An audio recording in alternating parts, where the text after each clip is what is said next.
2 মাস হয়ে গিয়েছে, আমি জানি না চাকরি বা কর্মসংস্থানের জন্য সরকার কি করেছে। সুতরাং আপনারা সরকারে যারা আছেন, আপনারা বিভিন্ন সরকারি সুবিধায় নিয়ে আছেন।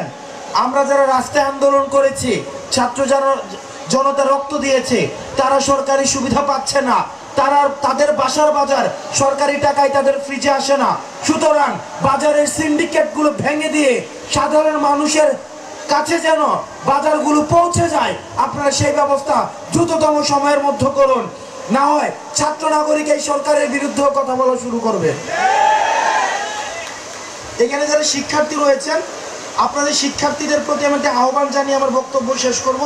বৈরী আবহাওয়া, আমি দীর্ঘায়িত করছি না।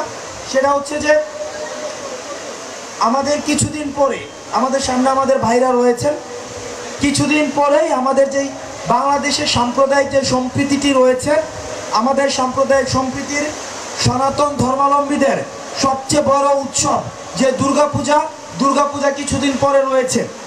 দুর্গাপূজাকে ঘিরে বিভিন্ন মহল ইতিমধ্যেই ষড়যন্ত্রে লিপ্ত হচ্ছে। আমরা যেভাবে 5ই আগস্টের পরে আমরা দেখেছি মাদ্রাসার শিক্ষার্থীরা মন্দিরগুলোকে পাহারা দিয়েছে, পাড়া মহল্লায় দাঁড়িয়ে দাঁড়িয়ে আমরা আমাদের সংখ্যালঘু ভাইদের আমরা বাড়িঘরগুলো পাহারা দিয়েছি। সুতরাং এই যে সামনের পূজাটি রয়েছে, এই পূজাটি আমাদের যারা ভাইরা রয়েছে, অন্য ধর্মের ভাইরা রয়েছে, তারা যেন তাদের এই অনুষ্ঠানটি নির্বিঘ্ন পালন করতে পারে, সেটির জন্য আমরা আমাদের জায়গা থেকে নিরাপত্তা বেষ্টনী তৈরি করব এবং তাদেরকে যেন কোনো ধরনের হামলা, কোনো ধরনের সাম্প্রদায়িক কোনো ধরনের ষড়যন্ত্র, সেগুলোকে রুখে দেওয়ার জন্য আমাদেরকে প্রস্তুত থাকতে হবে। আমরা এই যে আন্দোলন করেছিলাম, এই আন্দোলনের কিন্তু আরেকটি উদ্দেশ্য ছিল, সেটা হচ্ছে চাকরি বা কর্মসংস্থানের যে বিষয়। 2 মাস হয়ে গিয়েছে, আমি জানি না চাকরি বা কর্মসংস্থানের জন্য সরকার কি করেছে। আমরা চাই, আমরা যারা বেকার রয়েছেন, আমাদের যে বেকার ভাইয়েরা রাস্তায় নেমে আসছেন, আপনারা আমাদের এই বেকার ভাইদের জন্য দ্রুততম সময়ের মধ্যে চাকরির সার্কুলারগুলো দিবেন। চাকরির সার্কুলারগুলো দিয়ে তাদের বেকার জীবনের অবসান আপনারা করবেন। সর্বশেষ কথা, এখানে যারা রয়েছেন বেশিরভাগ হচ্ছে শিক্ষার্থী, স্কুল গোয়িং, কলেজ গোয়িং। আপনারা বেশিরভাগ শিক্ষার্থী। এখানে আমি স্কুল ড্রেস পরা অনেককে দেখতে পাচ্ছি, কলেজ ড্রেস পরা অনেককে দেখতে পাচ্ছি।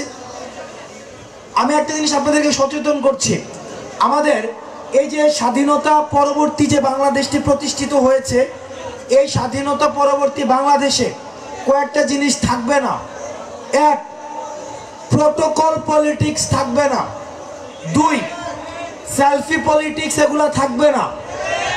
সুতরাং ভাইয়ের সাথে একটা সেলফি তুলে ফেসবুকে পোস্ট দিয়ে অন্যদের নজর কেড়ে পদ বা পদোন্নতি বাগিয়ে নেওয়ার যে চর্চা, এই চর্চাকে কবরস্থ করতে হবে।